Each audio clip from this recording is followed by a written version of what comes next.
सभी लोग बैठ जाओ। आप लोग बैठ जाओ। देखो सत्संग हमेशा बैठ के आमने सामने रूबरू फेस टू फेस सुनना चाहिए, क्योंकि सत्संग वचनों का असर प्रभाव तब आपके सीधे मन बुद्धि चित्त पर पड़ेगा जब वाणी का सीधा प्रसारण होता और धारा उधर से आती, तब इसका मिलान होता।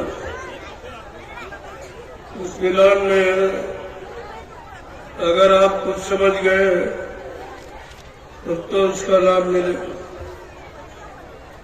ऐसे सुनने सुनाने का कोई लाभ नहीं। इसीलिए कहा सत्संग कोई कथा वार्ता नहीं है, ये कोई कानों का विषय नहीं है, ये मन का विषय। जब तक तुम्हारा मन इन वचनों को स्वीकार नहीं करेगा और कार्य रूप में परिणित नहीं करेगा, तब तक इन वचनों का कोई लाभ नहीं मिलेगा। इसीलिए कितना दिन हो गया सुनते सुनाते कोई असर प्रभाव नहीं हो। क्यों? कान सुनते रहे, एक तरफ सुना एक तरफ आपने निकाल दिया। अगर तुम्हारे मन ने स्वीकार किया होता तो अब तक आप कहां के कहां पहुंच गए, कितनी तरक्की हासिल कर लिए होते, कितना आपको सुकून शांति में रख चुके होते। लेकिन यह तो सब विपरीत हो गया। आप सोचते थे धर्म आएगा, लेकिन धर्म बढ़ गया।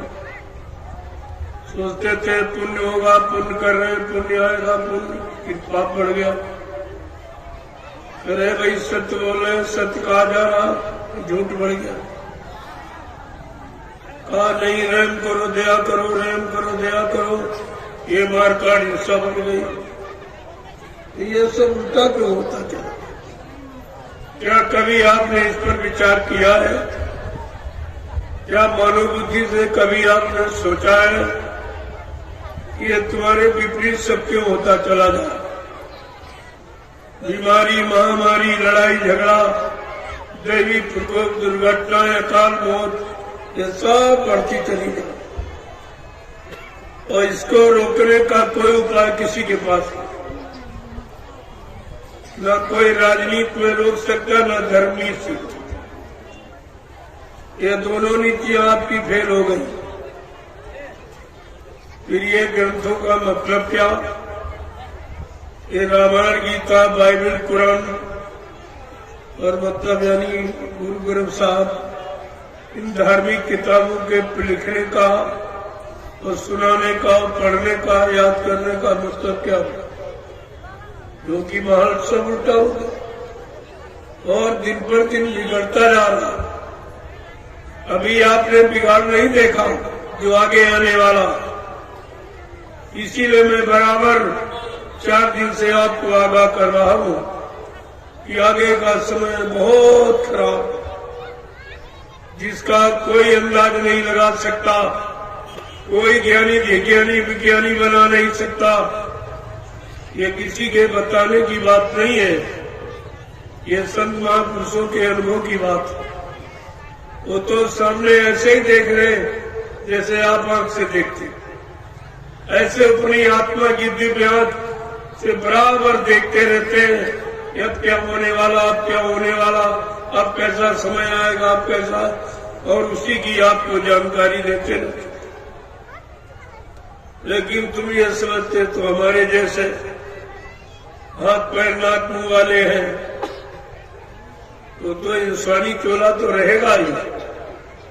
जो इंसानों के लिए आया है, इंसानों को रहम और दया और सेवा का पाठ पढ़ाने के लिए, वो तो इंसानी शक्ल में रहेगा। लेकिन उसका काम देखिए आप किस तरह का काम से पहचान होती। ये 4 दिनों से लगातार आपको आगाह किया जा रहा, आपने सुना कि नहीं सुना, ये तो आपकी जिम्मेदारी है। लेकिन जो कल का समय आ रहा वो तुमको ये सोचने के लिए मजबूर कर देगा। जो मैंने 4 दिन में आपको बताया, ये सब सोचने के लिए तुम मजबूर हो जाओगे। इतना खराब समय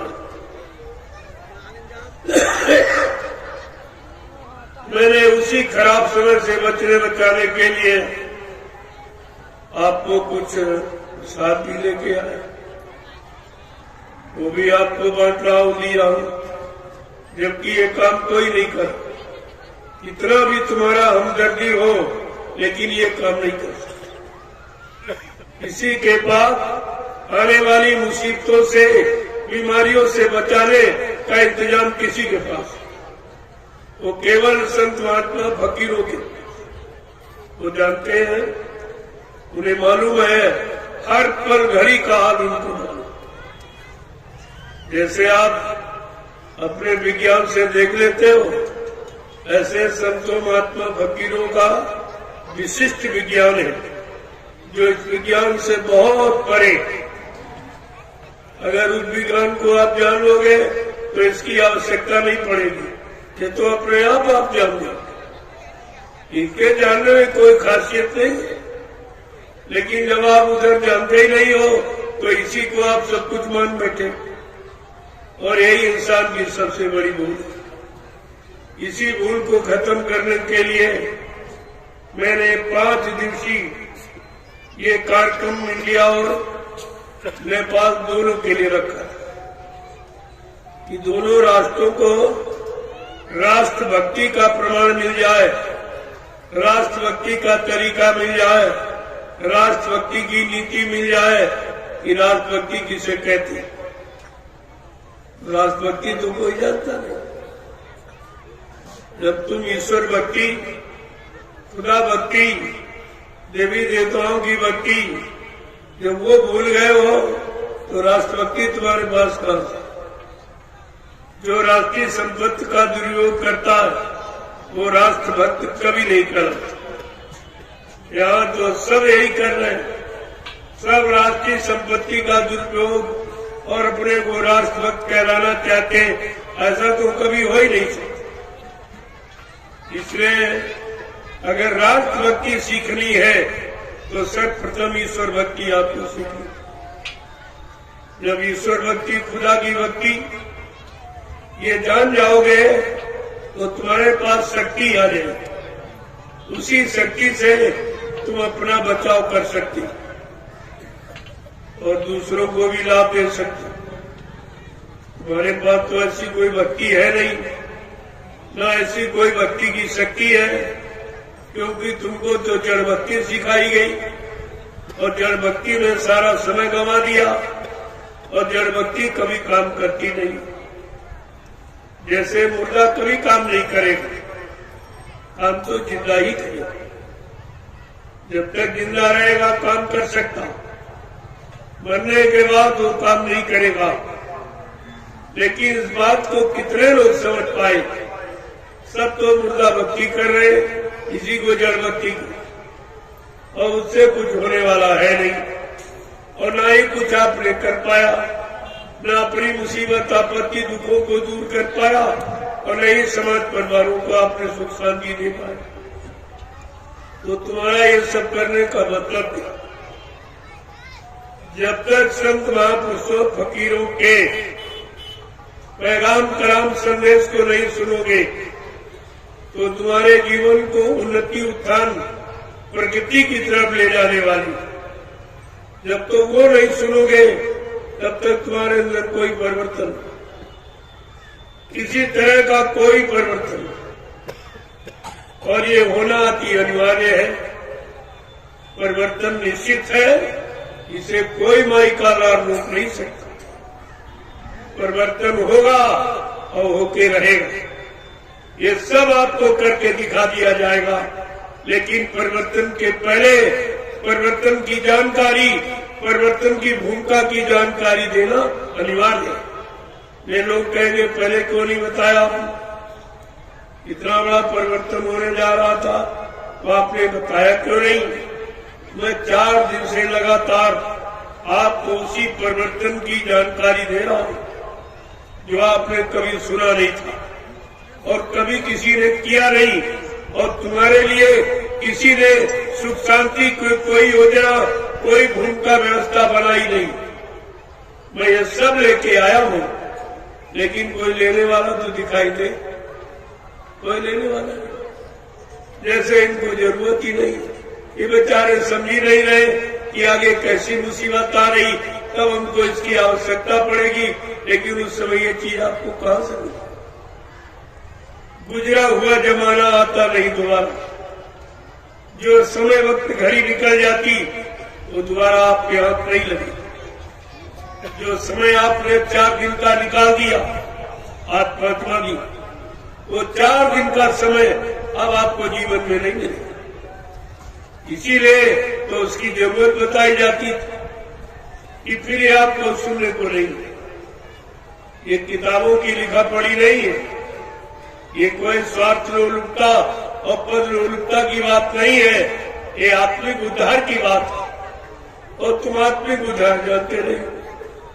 ये आत्मा परमात्मा का संबंध क्या है, खुदा और रूह का संबंध क्या है, फकीरों का संतों का संबंध क्या है, मुर्शिदों का गुरुओं का संबंध क्या है, ये तो आपको पता नहीं कुछ। एक तो आप जानते नहीं हो और कोई बताए तो मानते नहीं।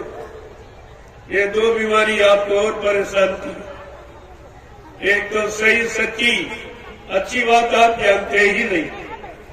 अगर कोई दया कृपा मेहरबानी करके बता दे तो उसको मानते नहीं। तो कैसे काम बनेगा? काम बनाने के 2 तरीके, या तो स्वयं आप सक्षम हो, स्वयं कर लो, या जो कर रहा हो उसको सहयोग करो। तीसरा कोई तरीका नहीं। और दोनों तरीके आपको नहीं, न तुम कर सकते हो और दूसरा कर रहा, न तुम उनको सहयोग दे सकते हो। तो ये काम कभी नहीं, कभी कोई नहीं कर सकता। ये बिगाड़ के सिवा अब तुम्हारे हाथ कुछ लगने वाला नहीं है, और बिगाड़ के बाद परेशानी ही परेशानी नजर आएगी। अभी आपने लड़ाई क्या देखी, अभी आपने खून खराबा क्या देखा, अभी चोरी डकैती कत्ल बलात्कार क्या देखा? ये तो सब आगे आ रहा है, और उसी से बचाने का ये उपाय संत महात्मा फकीर समय के पहले बता रहे, ताकि आप समय से इंतजाम कर लो, अपना कोई न कोई साधन बना लो। लेकिन नहीं करोगे तो फिर तुम जानो तुम्हारा काम। जब तुम्हारे हक में अगर धक्के ही लिखे हैं तो कोई क्या करेगा? जब जैसी हो तब नेता, तब तैसी मति होए, काल रेत की लेख को मेट सके नहीं कोई। जो होनी आपने तैयार कर, होनी जानते हो किसे कहते हो? जो आपने किया है उसका परिणाम अब मिलने वाला उसको होनी को। धर्मशास्त्रों ने इशारा करके कहा, होनी होनहार बलवान, इसे कोई मत मानो झूठी। गई मंथरा पास के कई, पिला गई बूटी। राम लखन वनवास सिधारे, दे राजा दशरथ की छुट्टी। इसे कोई मत मानो झूठी। पर नारी के हेतु रावणा, नियत करी खोटी। परिणाम क्या हुआ? लंकगढ़ सोने की कोई नहीं रोक पाया। इसे जो आपने किया है वो तो परिणाम आपके सामने आने वाला है। फिर भी संत महात्मा फकीर अपनी आध्यात्मिक शक्ति के द्वारा उसे कम करना चाहते, और कोई भौतिक शक्ति नहीं काम करेगी। अपनी आध्यात्मिक शक्ति के द्वारा उसे कम करना चाहते। अगर जीव उनकी बात मान ले तो मानने के लिए और तो आप तो कुछ कर नहीं सकते। न तुम महात्मा बन सकते हो, न धर्मात्मा, न अच्छे नेक भले सत्यवादी चरित्रमान इंसानी बन सकते हो। तो कहा चलो कुछ नहीं बन सकते हो तो अपने बचने बचाने के लिए तुम शाकाहारी ही बन जाओ। इसी में तुम्हारा भला हो जाएगा, इसी में तुम्हारा बचाव कर दिया जाएगा, इसी से तुम्हारा कल्याण हो जाएगा। तो इससे सरल अब कलयुग में जीवों को बचने के लिए कोई उपाय नहीं। अगर आप शाकाहारी भी नहीं हो पाए तो फिर तुम परिणाम अपना तुम जानो। लेकिन तुम्हारे लिए ये कहा जा रहा, अगर आप शाकाहारी हो जाओ तो कुदरत से तुम्हारे लिए कुछ फरियाद कर दी जाएगी, कुछ प्रार्थना अर्जुन मिन्नत कर दी जाएगी कि नहीं भाई कलयुग के कमजोर गंदे जीव भोगी विलासी है, नहीं समझ पाए हैं, इन पर दया कर दिए। एक बात तो इन्होंने मान ली, अगर ये भी नहीं कर पाए तो फिर महात्मा भी आपकी मदद नहीं करें। फिर पीर पैगम्बर औलिया मुर्शिद कामिल फकीर तुम्हारी तरफ से कोई, मोहम्मद साहब भी तुम्हारी तरफ से गवाही नहीं दे पाए। अगर आप इतना भी नहीं कर सके अपनी रूह को निजात दिलाने के लिए, जीवात्मा का कल्याण कराने के लिए और खुदा का दीदार और परमात्मा का दर्शन कराने के लिए, अगर इतना भी नहीं आप कर पाए, कि शाकाहारी भी नहीं बन पाए, तो इससे सरल फिर कोई युक्ति, इसके सरल कोई उपाय नहीं। ये तो भी आपसे प्रार्थना की जा रही, जबकि प्रार्थना जीव को करनी चाहिए। गलती जीव कर रहा है और तुम्हारे बदले प्रार्थना संत महात्मा फकीर कर, इनको कहते हैं हमदर्द। ये तुम्हारे हमदर्द, ये तुम्हारे शुभचिंतक है, ये तुम्हारे रहबर रहनुमा, जो तुम्हारी तरफ से तुम्हारे बचाव के लिए, तुम्हारी सुरक्षा के लिए कुदरत से फरियाद कर। मान जाओगे तो अच्छी बात है, नहीं तो मानो न मानो खुशी आपकी। हम मुसाफिर हैं, अभी अपने घर जाएंगे, हम कोई रहने के लिए थोड़ी,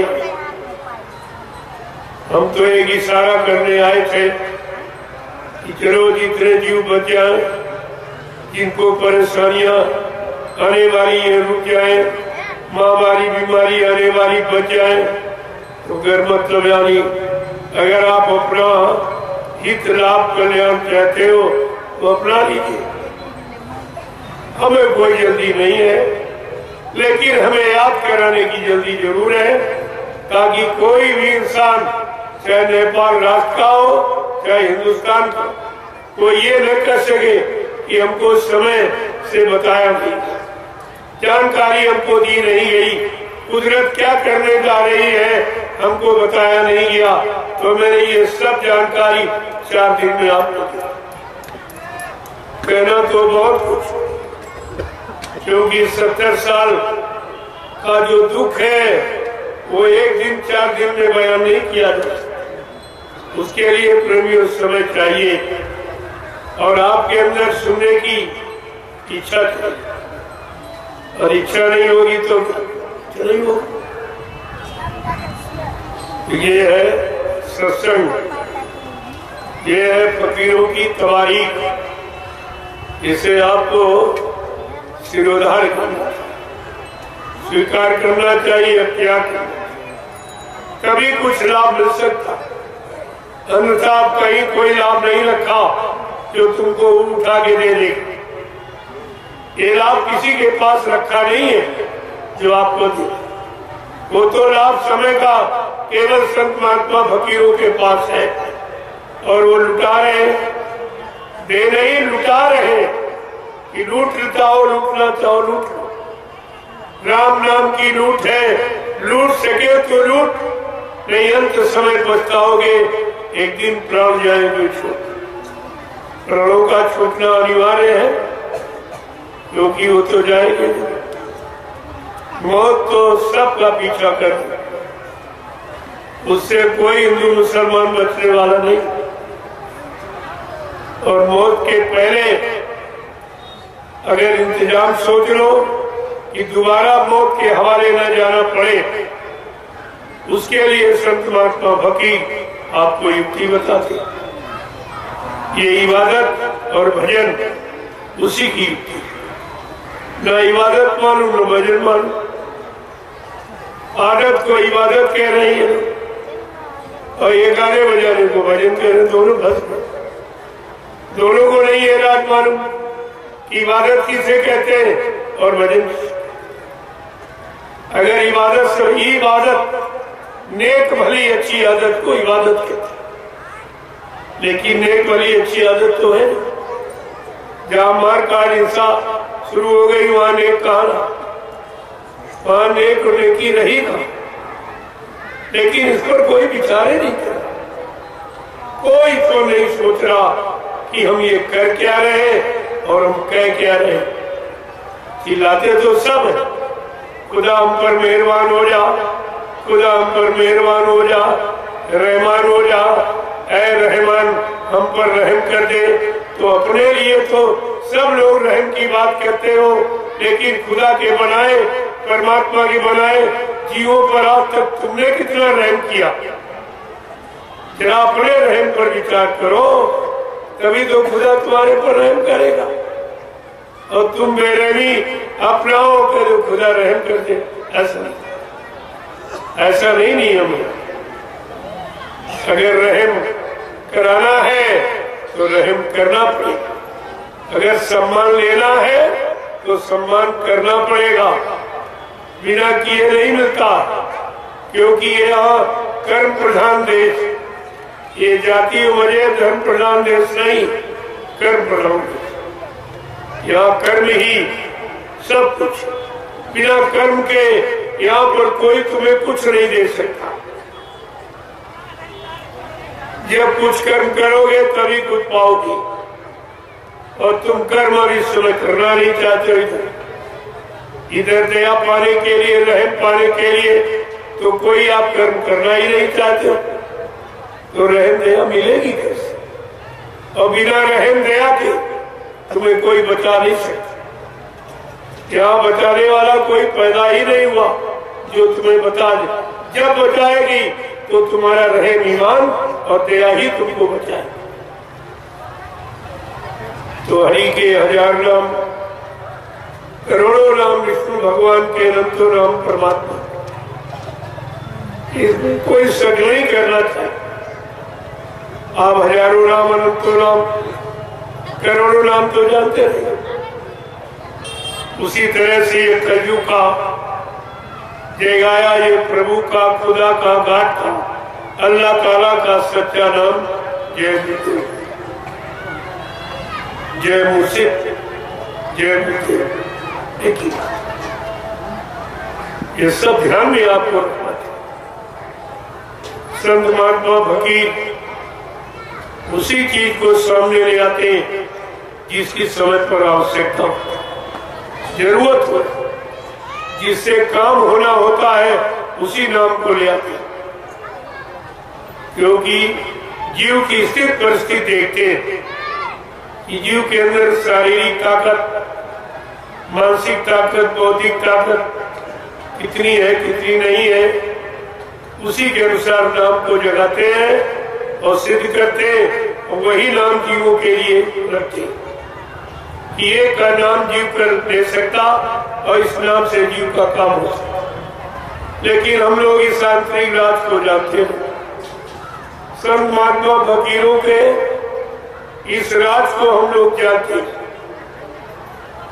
कि उनका ये क्या राज रहस्य। लेकिन गोस्वामी महाराज ने इशारा किया कि जाना चाहसी गुण किए और नाम ची जप जानो तेऊ। जीवात्मा परमात्मा खुदा और रूह के इस गुण राज रहस्य को जानना चाहते हो तो फकीर महात्माओं की कदमपोशी करो, उनके शरण में जाओ, उनके कदमों में सिजदा और प्रणाम करो, सलाम करो तो उनकी दया मिल जाए। उस दया से तुमको जानकारी हो। तुम तो नहीं जान सकते हो उनकी दया कृपा मेहरबानी, तुमको सब तरफ से जानकारी दे दी, लेकिन जब उनके पास जाओगे तो ऐसे कुछ होने वाला नहीं है। और सब जगह तुमने जाके देखा, कागज में, पत्थर में, पानी में, तीर्थ में, मूर्त में, मंदिर में, मस्जिद में, गिरजाघर, गुरुद्वारों में, धर्मस्थलों में, कहीं कुछ मिला आपको? इतने दिन भटकते भटकते आपके निकल गए, लेकिन कोई मिला? जब कोई नहीं मिला तो फरियाद किससे को, किससे आजू मिन्नत प्रार्थना करोगे? क्या ऐसे हल्ला मचाते मचाते मर के चले जाओगे? लेकिन अल्लाह तो नहीं मिला। इतना हल्ला मचाया, अल्लाह नहीं मिला। इतनी गुहार पुकार लगाई, परमात्मा नहीं मिला। इतने आरजू मिन्नत किया, देवी देवता नहीं मिले। फिर कहाँ मिलेंगे? कब मिलेंगे? कैसे मिलेंगे? किसके द्वारा मिलेंगे? कभी आपने इस पर विचार किया? ऐसे बैठे न जानकारी किसी से लेते हो, न जानकारों की तलाश करते हो, न खोज करके उनसे अपनी बात पूछते हो। कुछ नहीं, अपने मन मुक्ता मिला के अल्लाह बजाना शुरू कर दिया। तो इससे तो कुछ होने वाला है नहीं। कितने जीवन चले गए और अभी तक कुछ काम नहीं हुआ। पूर्वज कितने चले गए अल्लाह मचाते, हम अभी चले जाएंगे, पीछे आएंगे वो भी, जब तक सही रास्ता और सही जानकारी और सही जानकार नहीं मिलेगा तब तक ये यानी आधाधुंध चलती ही रहेगी।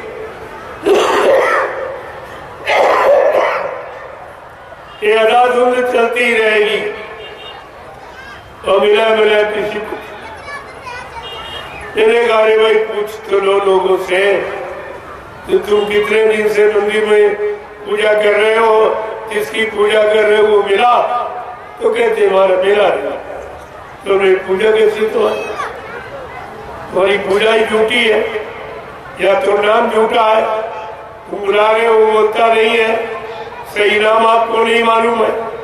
ऐसे किसी का नाम मालूम ना हो और तुम बुलाने लगो, पास में खड़े वो नहीं बोलेगा, तो सोचता किसी और को बुला रहा होगा। जब तक संत महात्मा फकीरों से नाम रहे संतों आधीना, ये नाम संतों के अधीन है कि संत कौन सा नाम जगाएंगे, कौन सा नाम सिद्ध करेंगे, खुदा का, परमात्मा का, भगवान का, और जिसके द्वारा जीवों का भला होगा। लेकिन तुमने तो कभी पूछा नहीं उससे, न तुमने कभी जानकारी ली, और बगैर जानकारी लिए आपको बताया जा रहा, वो आपकी बात समझ में नहीं आई, वो बात हमारी आपके समझ में नहीं आई। कल मैंने एक इशारा किया था, कोटि नाम संसार में तासे मुक्ति न होए, आदि नाम जो गुप्त जप बूझे बिरला को। ये बात कितने लोगों की समझ में आई? तो आदिकाल से जो नाम चला रहा है उसी नाम को सभी लोग,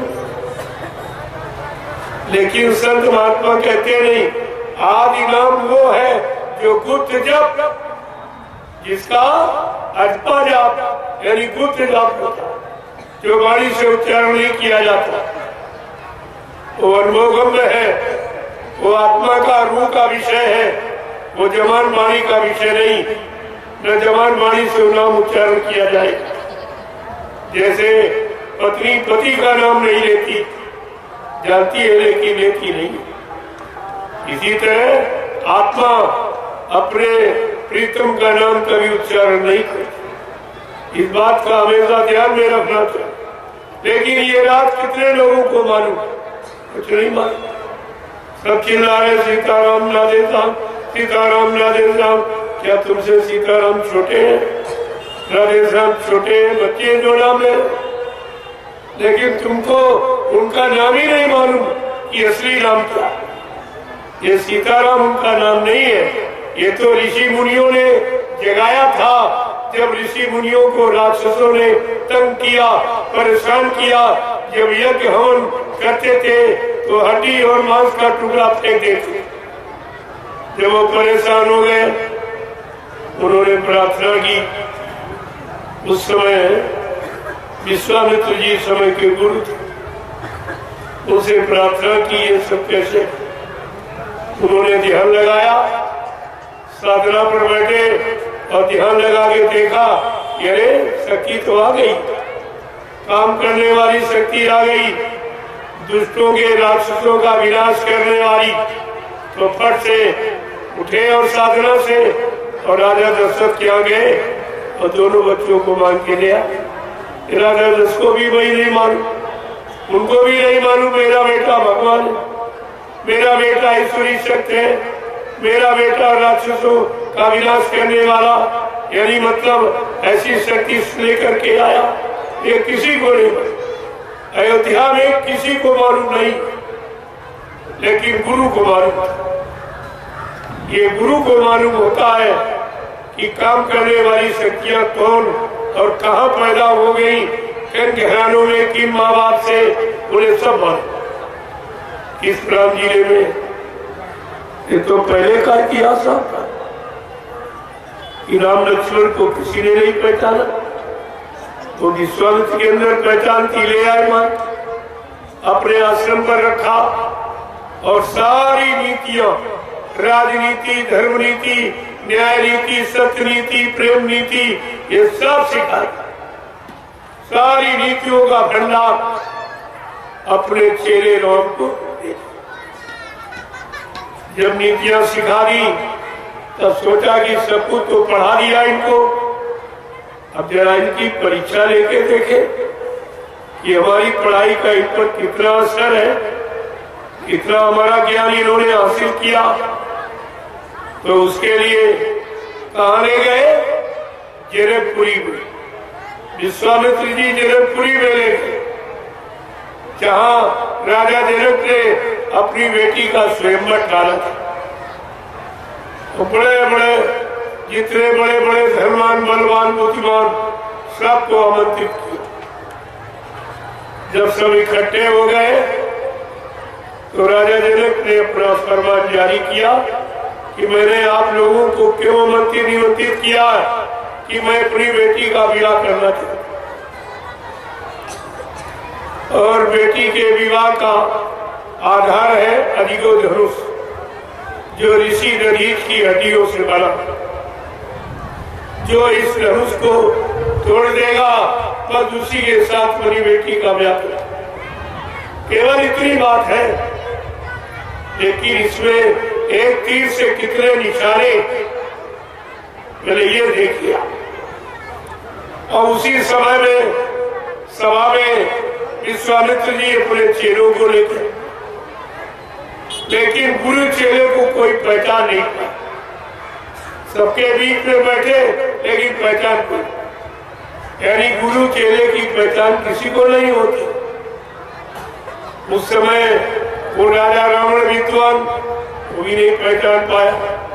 बर्मान बाणासुर, वो भी नहीं पहचान पाया। बाल ब्रह्मचारी परशुराम जी पूरी रात चेला से झगड़े करते रहे, वो भी नहीं पहचान पाए। और जब राजा जनक ने अपना फरमान सुनाया कि एक एक योद्धा अपने शक्ति का परीक्षण करेगा, मैं शक्ति परीक्षण करूंगा, एक एक उठे और अपने अपने शक्ति का परीक्षण करें। तो सब उठने लगे। सबके अंदर एक लालच भरा था। वो लालच क्या था कि राजा जनक की बेटी थी, बेटा नहीं था। तो लोगों ने सोचा कि बेटी भी मिलेगी और राजपाट, धन दौलत, ये सब मिलेगा, तो जिसके बेटा नहीं। इस लालच में सब दौड़ पड़ी था। एक एक करके सबने अपनी शक्ति का परिचय दिया, लेकिन लिखा है तिल भर भूमि न सके उचकाई, तिल मात्र भी धनुष को खिसका नहीं पाया। उठाना तोड़ना तो बहुत बड़ी बात। जब ये सब हार गए तो इनको क्रोध आ गया कि छोटा सा धनुष नहीं उठ रहा, लोग हमारा नाम धनवान बलवान बुद्धिमानों में गिनते हैं तो इनको क्रोध आता है। जब मनों में क्रोध आता है तो बुद्धि का विवेक अंग शून्य हो जाता। ये क्रोध सब जला देता, विवेक और बुद्धि का ज्ञान सब जला के राख कर देता। इतना खराब है क्रोध। अब उस क्रोध में ये सब भूल गए तो इन्होंने बैठ के एक मीटिंग की कि चलो हजारों योद्धा उठो और जबरदस्ती उठाओ, धनुष को तोड़ के फेंक। अब ये भूल गए कि अगर धनुष हजारों लोगों से मिलकर टूट जाएगा तो सीता का बंटवारा कैसे? तब तो झगड़ा शुरू हो जाएगा। वो कहेगा हमने तोड़ा, हमारे साथ शादी हो, वो कहेगा हमने तोड़ा, हमारे साथ शादी। ऐसा तो इन्हीं में झगड़ा हो जाता। बजाय वहां शादी के वहां तो खून खराबा हो जाता। लेकिन प्रेमियों, जहां पर समय का गुरु बैठा होता वहां ऐसा जघन्य प्राप्त नहीं होने देता। समय के गुरु विश्वामित्र उसी सभा में बैठे, लेकिन पहचाना किसी ने नहीं उनको। न रावण ने, न बलवान बाणासुर ने, न मतलबयानी बाल ब्रह्मचारी परशुराम जी, वो भी रात भर झगड़ा करते रहे। और राजा जनक अपने आप को योगी कह रहा था कि मैंने शरीर के 8 अंग योग कैसे दिखे, यम नियम संयम प्राणायाम प्रत्याधार ध्यान धारणा ध्येय समाधि, ये 8 कहा मैं इन 8 अंगों को सिद्ध कर चुका। लेकिन योगी भी गुरु चेले को नहीं पहचान पा रहा। देखो पहला प्रश्न ये खड़ा हुआ कि गुरु शिष्य को न बलवान बाणासुर पहचान पाया, न विद्वान रावण पहचान पाया, न बाल ब्रह्मचारी परशुराम पहचान पाए, न योगी यानी राजा जनक पहचान पाए। जबकि विश्वामित्र एक सामाजिक गुरु थे, आत्मिक गुरु नहीं थे, यानी सदगुरु नहीं थे, गुरु थे। जब गुरु को इतने लोगों ने नहीं पहचान पाया तो प्रेमियों, आज बाबा देवगुरु जी महाराज जो समय के सदगुरु, इनको कौन पहचानेगा? ये भोगी विलासी, ये स्वार्थी लोभी लालची, ये चरित्रहीन मानो क्या समय के सदगुरु बाबा देवगुरु जी महाराज को पहचाने? ये आपको विचार करना चाहिए। ये जानकारी एक मिली कि गुरु और चेले की पहचान किसी को कोई नहीं पहचान। प्रेमियों, अब जब हजारों योद्धा उठे, वो भी तोड़ने के लिए चले। गोस्वामी महाराज लिखते रामचरितमानस में, सहस भूप सब एक ही मारा और उठे उठावे तेरे नटारा। हजारों योद्धा उठे, वो भी धनुष को खिसका नहीं पाए। जब सब हार गए तब बेचारे कहते कर चले सब जन्म प्रणाम, दंडवत प्रणाम करके धनुष को चले, सब हारी मान गए। अब दूसरा प्रश्न है कि गुरु कब बोलता है, कब चेले को आदेश देता? गुरु कब बोलता है? जब सब हार गए, किसी से काम नहीं हुआ। अगर चाहते तो विश्वामित्र पहले आदेश देते राम को और धनुष तोड़ा सकते थे, लेकिन प्रेमियों वहां झगड़ा शुरू हो जाता। कहते क्या इनका चेला बहादुर है कि हम ये काम नहीं कर सकते? इसलिए गुरु सबको मौका दिया, सबको मौका दिया। और सब जब हार गए, अब वो सोचने लगे कि जब सब हार गए, अब मेरी बात सब सुनेंगे, अब सब मानेंगे। तो विश्वामित्र ने क्या सोचा कि विश्वामित्र सब शुभ जानी और बोले आती किसने मृदुबानी। ब्रह्माचार्य विश्वामित्र ने अपनी शुभ घड़ी मुहूर्त जान करके अति मीठे स्वर में बोली। क्या बोले कि उठव राम भंजव से ऊंचा